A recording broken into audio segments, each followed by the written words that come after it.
मैं जानता हूं कि आपका हृदय बहुत कोमल है। किसी की भी पीड़ा आपको विवल कर देती है, उदास बना देती है। और ये तो आपके पौत्र और प्रपौत्र का प्रश्न था। पर अब किया भी क्या जा सकता है महादेवी? विरोचन और बलि के साथ जो कुछ हुआ केवल उसी का दुख होता तो संभवतः सहन भी हो जाता, पर यह दुख असहनीय है कि उनके साथ ये व्यवहार देवताओं ने किया। यदि देवता भी षड्यंत्र और छल कपट पर उतर आएंगे, दैत्यों और दानवों की तरह क्रूर, अत्याचारी और भावनाहीन हो जाएंगे, तो फिर संसार का क्या होगा? देवराज केवल इसलिए पौत्र विरोचन से रुष्ट हुए कि उन्हें अपनी पूजा बंद हो जाने का भय था। ये तो कोई बात नहीं हुई। कल हर वो व्यक्ति जो समाज का थोड़ा भी भला करेगा, वो अपनी पूजा कराने की मांग करेगा। फिर पूजा श्रद्धा की भावना से नहीं होगी, वो एक कर का रूप धारण कर लेगी। पूजा पूजा नहीं रहेगी, व्यवसाय और व्यापार बन जाएगी। आप सत्य कह रही हैं महादेवी। मैं तो दुखी भी हूं और क्रोधित भी, और इसीलिए मैंने देवताओं से अपना संबंध विच्छेद कर लिया है।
ईश्वर, क्या संसार के सारे दुख तूने मेरे ही भाग्य में लिखे थे? इतना दुख मैं कैसे सहन करूं, कैसे? ये दिन दिखाने से पहले ही तूने मुझे क्यों नहीं उठा लिया? क्यों नहीं उठा लिया?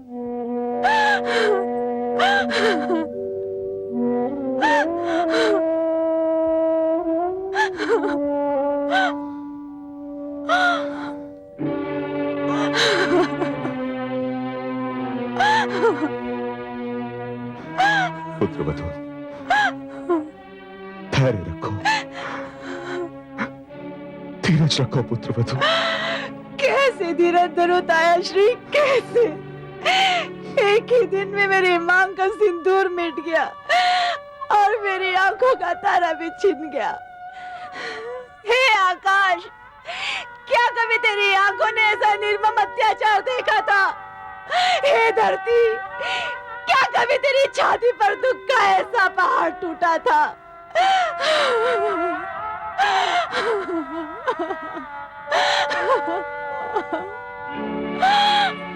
बस करो पुत्री, बस करो। तुम्हारे इस तरह सर पटकने से तुम्हारे पति और पुत्र लौट कर वापस तो नहीं आएंगे। तो फिर मुझे भी उन्हीं के पास भेज दीजिए। हे पिताश्री, यदि अपनी पुत्री के लिए आपके हृदय में तनिक भी प्रेम है तो मुझे उनके पास भेज दीजिए, उनके पास भेज दीजिए। मैं अपने पति की चिता पर जलकर तो न मर सकी, मुझे अपने पुत्र के साथ जलकर मर जाने दीजिए, मर जाने दीजिए मुझे।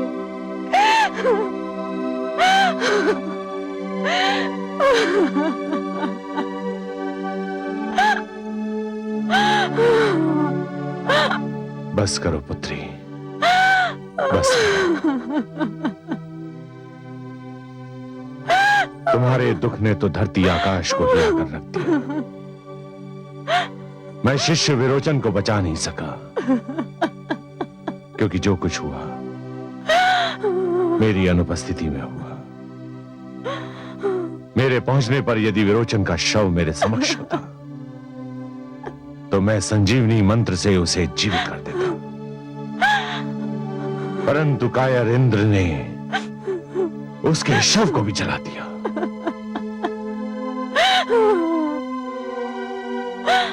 सौभाग्यवश बलि का शव मेरे समक्ष है। यज्ञ कुंड प्रज्वलित किया जाए।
पुत्र,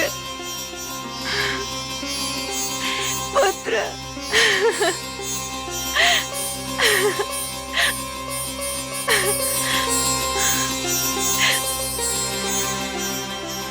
प्रणाम गुरुदेव।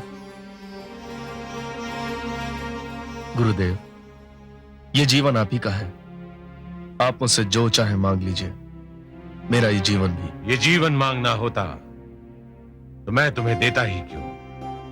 ये जीवन मैंने तुम्हें इसलिए दिया है कि मैं तुमसे कुछ और मांग सकूं। आदेश दीजिए गुरुदेव, आप मुझसे क्या चाहते हैं? देना ही चाहते हो तो देवराज इंद्र का मुकुट लाकर मेरे चरणों में धर दो।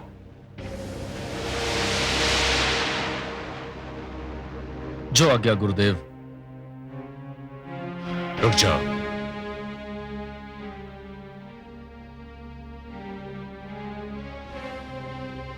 पहले मैं तुम्हें इतना शक्तिशाली बना दूं कि तुम विजेता विश्व विजेता बन जाओ।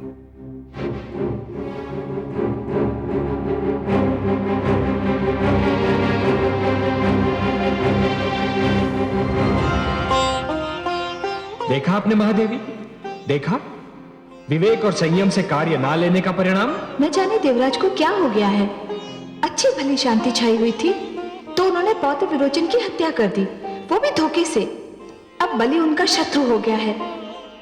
पुत्र प्रहलाद ने जो शांति का वातावरण बनाया था उसे देवराज ने समाप्त कर दिया। पुत्र प्रहलाद ने जो देवताओं से संधि की थी वह भी टूट गई। हे कमल नयन, अब मुझे चिंता हो रही है। चिंता का विषय यह नहीं है महादेवी कि जो हुआ वो बुरा हुआ। चिंता का विषय तो यह है कि आगे जो होगा वो भी भला नहीं होगा। हे कमल नयन, क्या होने वाला है? महादेवी, दो पक्षों में संधि का टूटना एक श्रृंखला के टूटने के समान होता है। एक कड़ी टूट जाती है तो कड़ी पर कड़ी टूटने लगती है। महादेवी, मोती जिस डोर में पिरोए हुए होते हैं, यदि वो डोर ही टूट जाए तो सारे के सारे मोती भूमि पर बिखर जाते हैं। और इन बिखरे हुए मोतियों को दोबारा समेटना और फिर से उसी डोर में पिरोना यह सरल कार्य नहीं होता महादेवी। जानती हूँ कमल नयन, बसी बसाई नगरी को उजाड़ना सरल कार्य होता है, उसी नगरी को फिर से बसाना बहुत कठिन होता है। वर्ष और पीढ़ियां बीत जाती हैं उसे बसाने में। सत्य कहा महादेवी। समझौते का तोड़ना सदैव शत्रुता को जन्म देता है, और शत्रुता एक ऐसा विषैला पौधा है जिस पर केवल द्वेष के पुष्प और संदेह के कांटे ही उगते हैं। और ये द्वेष और संदेह कई पीढ़ियों तक अपना रंग दिखाते रहते हैं। हे महादेवी, हिरण्यकशिपु ने जो शत्रुता का विषैला वृक्ष बोया था उसे मेरे भक्त प्रहलाद ने जड़ से उखाड़कर फेंक दिया था। पर अब मुझे यह भय है महादेवी कि प्रहलाद की तीसरी पीढ़ी में यह विषैला पौधा कहीं फिर से अपना सिर न उठा ले। परंतु हे कमल नयन, इसमें मेरे प्रपौत्र बलि का कोई दोष नहीं। यदि कुछ हुआ तो उसका उत्तरदायी मैं देवराज को ही मानूंगी। मुझे भी बलि से सहानुभूति है महादेवी। निस्संदेह उस पर अत्याचार हुआ है, पर महादेवी यही तो परीक्षा के क्षण होते हैं। इन्हीं क्षणों में यह सिद्ध होता है कि कौन अपना विवेक और संयम खो देता है और कौन खो नहीं देता। देवराज इंद्र ने अपना विवेक खोया, अपना संयम खोया, तो उनके हाथों से एक घोर अपराध हो गया। अब देखना यह है कि बलि अपने विवेक और संयम पर नियंत्रण कर सकता है या नहीं। पांव तले रौंदी जाए तो चींटी भी काट लेती है। बलि के साथ देवराज ने जो व्यवहार किया उसे देखते हुए मुझे बलि का क्रोध सर्वथा उचित लग रहा है। मैं आपकी बात समझ रहा हूं महादेवी, पर यह जान लीजिए कि सृष्टि की हर वस्तु किसी न किसी सीमा में बंधी हुई है। इच्छा हो, ईर्ष्या हो, क्रोध हो, कोई भी भावना हो, उसकी अपनी सीमा होती है। और जब वो भावना अपनी ही सीमा को लांघकर परे चली जाती है तो स्वयं अपने लिए ही हानिकारक सिद्ध हो जाती है। बलि इस समय अपने जीवन पथ के कठिन मोड़ पर खड़ा है।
गुरुदेव, ये रथ मैं तुम्हें भेंट कर रहा हूं शिष्य। संसार में ऐसा दूसरा रथ कहीं नहीं है। वो कौन सा अस्त्र है जो इसमें नहीं है? वो कौन सा शस्त्र है जो इसमें नहीं है? ये विजयी रथ है। न कोई इसकी राह रोक सकता है, न कोई इसे हानि पहुंचा सकता है। ये विश्व विजयी रथ है, त्रिलोक विजयी रथ। अपने अभियान पर तुम इसी रथ पर सवार होकर निकलोगे। विजय श्री तुम्हारी प्रतीक्षा में सांस थामे खड़ी है। गुरुदेव,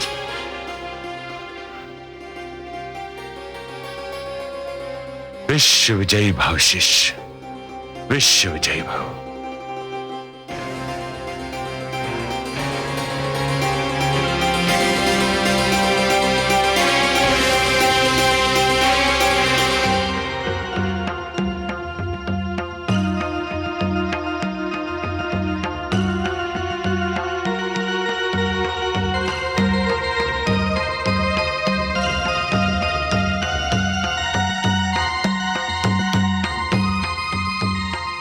प्रणाम माताश्री।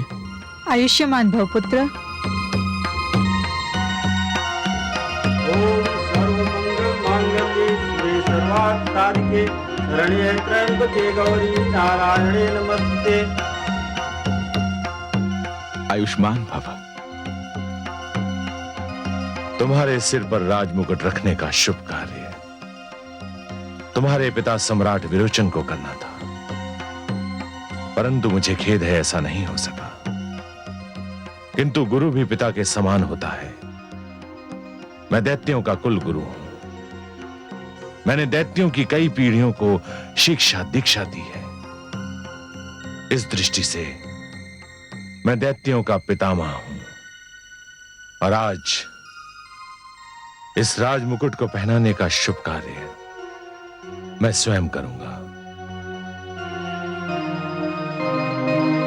रत्नै कल्पितमासनं विमजले स्नानं च दिव्याम्बरां नानारत्न विभूषितां मृगवदा मोदाङ्कितं चन्दनं जाति चम्पकबिल्वपत्रचटितं पुष्पं च धूपं तथा दीपं देवदयानिधे वसुपते अल्कल्पितं गृह्णां सौवर्णे मणिकण्डितरत्नचित्ते पात्रे दुतं पायसं स्वम्।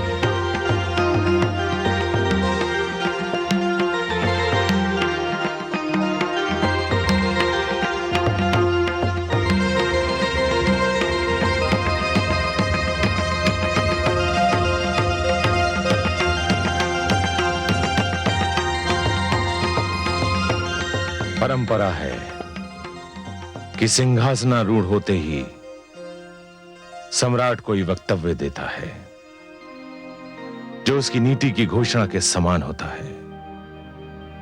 तुम भी अपनी नीति की घोषणा करो शिष्य।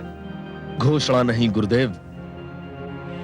महाराज प्रहलाद के सिंहासन पर बैठकर महाराज विरोचन का मुकुट सिर पर धारण करके मैं घोषणा नहीं गर्जना करता हूं। मैं विरोचन पुत्र बलि देवताओं के विरुद्ध निरंतर युद्ध की घोषणा करता हूं। यह मेरी प्रथम और अंतिम नीति होगी। यह युद्ध आज से, अभी से, इसी क्षण से आरंभ किया जाए। आप सब युद्ध की तैयारियां कीजिए। महाराज बलि की जय, महाराज बलि की जय, महाराज बलि की जय, महाराज बलि की जय, महाराज बलि की जय, महाराज बलि की जय, महाराज बलि की जय।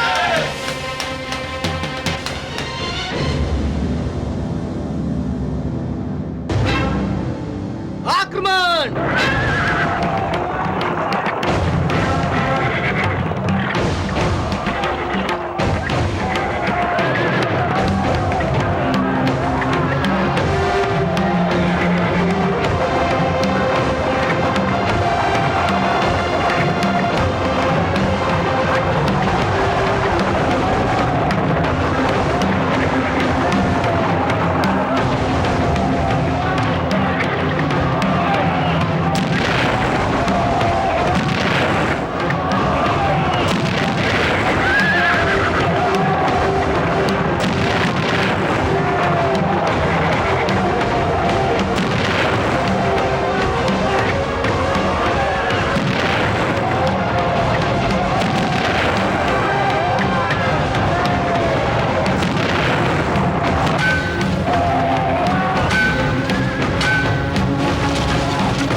देवराज, देवराज। आओ मलय केतु, देवसेना हार रही है, यही समाचार लाए हो ना? जी हाँ देवराज। और बलि हमारी ओर बढ़ रहा है, वह हमारी सभा में आ रहा है। क्यों? जी हाँ देवराज, यह घटना किसी भी क्षण घट सकती है। बलि यहाँ आना ही चाहता है। आने दो उसे, एक बार पहले भी तो आया था यहां। क्या हुआ था? मारा गया था ना? किंतु देवराज। कुछ नहीं, फिर मारा जाएगा, और इस बार मैं उसे मारते जलाकर राख भी कर दूंगा। दैत्य गुरु शुक्राचार्य को उसे पुनर्जीवन प्रदान करने का अवसर ही नहीं दूंगा मैं। क्षमा करे देवराज, किंतु आप त्रिलोकीनाथ भगवान श्री विष्णु के क्रोध को भूले जा रहे हैं। कितने रुष्ट थे वो जब हमने पहली बार बलि का वध किया था। तब बात और थी, तब वो एक ऐसे पुत्र के रूप में आया था जिसके पिता का वध हुआ था। परंतु आज तो वह आक्रमणकारी है, और आक्रमणकारी किसी भी प्रकार की दया का अधिकारी नहीं होता। उसे आने तो दो। मैं आ गया हूं देवराज इंद्र, तुम्हारी मृत्यु का संदेश बनकर।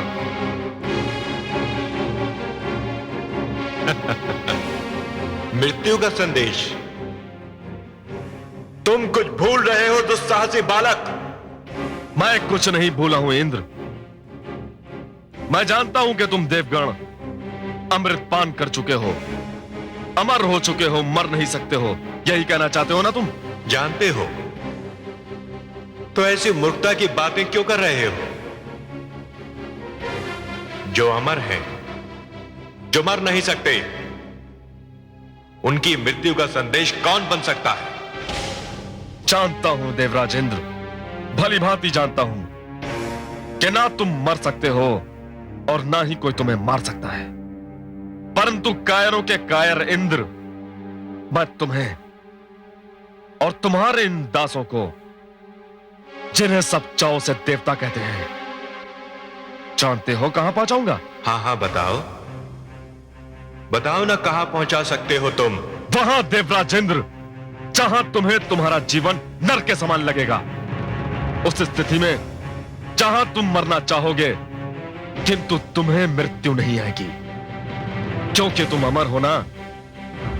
देवराज इंद्र, तुम ये सोच सोच कर पछताओगे कि तुमने अमृतपान क्यों किया।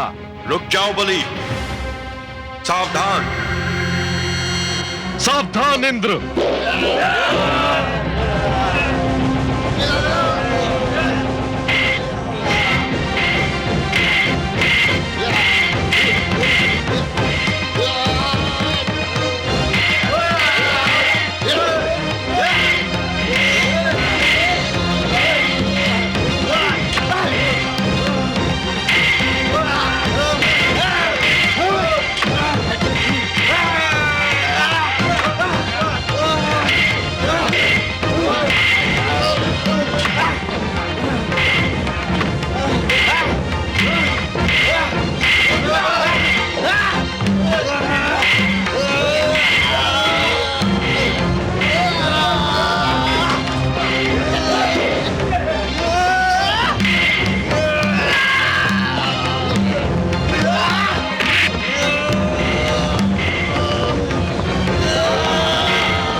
सेनापति, यह मुकुट संभाल कर रख लीजिए और समस्त देवताओं के मुकुट भी बटोर लिए जाएं। जो आज्ञा सम्राट।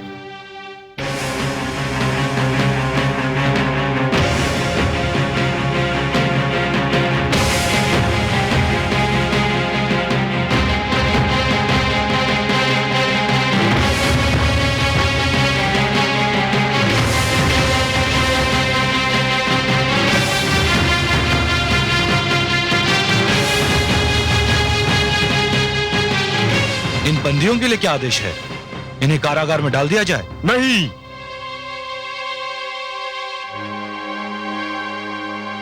यह दंड इनके लिए बहुत साधारण होगा और वैसे भी ये दंड पहले भोग चुके हैं और अभ्यस्त हो चुके हैं। तो फिर इनके लिए क्या आदेश है?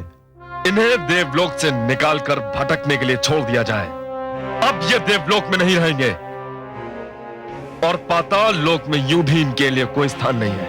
परंतु सम्राट, मानव लोक में तो वहां भी एक घोषणा कर दो कि देवराज इंद्र के समस्त साथी हमारे शत्रु हैं और जो भी हमारे शत्रुओं को आश्रय देगा वो बिना कुछ कहे हमसे अपनी शत्रुता की घोषणा करेगा। हमारे हृदय में अपने शत्रुओं के लिए कोई स्थान नहीं है और ना ही हमारे मन में उनके लिए कभी करुणा जागेगी। और यह भी घोषणा कर दो कि मैं अपने शत्रु के मित्र को भी अपना शत्रु ही मानूंगा, भले ही वो कोई भी हो, कहीं भी हो। ले जाओ इन्हें।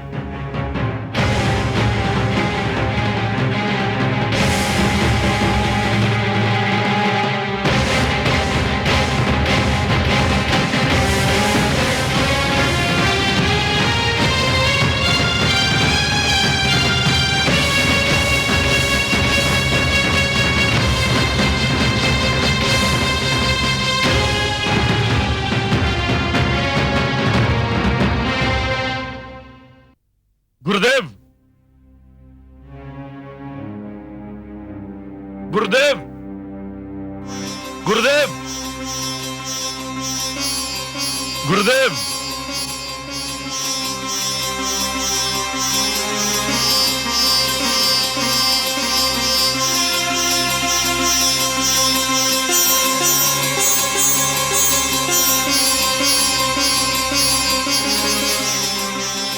गुरुदेव, मेरे दूसरे जीवन के स्वामी, अपने सेवक की ओर से देवराज इंद्र का मुकुट, यह तुच्छ भेंट स्वीकार कीजिए।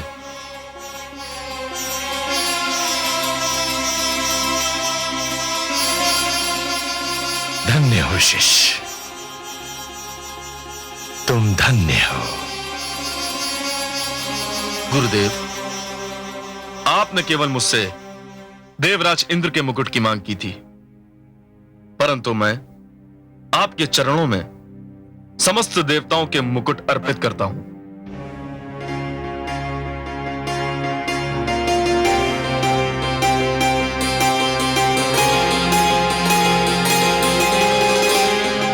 आयुष्मान भव, यशस्वी भव। तुमने मेरी हार्दिक इच्छा पूरी कर दी। गुरुदेव, यदि आपकी कोई और इच्छा हो तो कृपा करके व्यक्त कीजिए। आपका यह शिष्य उसे पूर्ण करना अपना सौभाग्य समझेगा। देवताओं का क्या किया तुमने? गुरुदेव, मैंने देवताओं को शून्य में भटकने के लिए छोड़ दिया है। अब उनके सिरों पर किसी भी छत की छांव नहीं रहेगी। देवलोक सदा सदा के लिए उनसे छीना जा चुका है।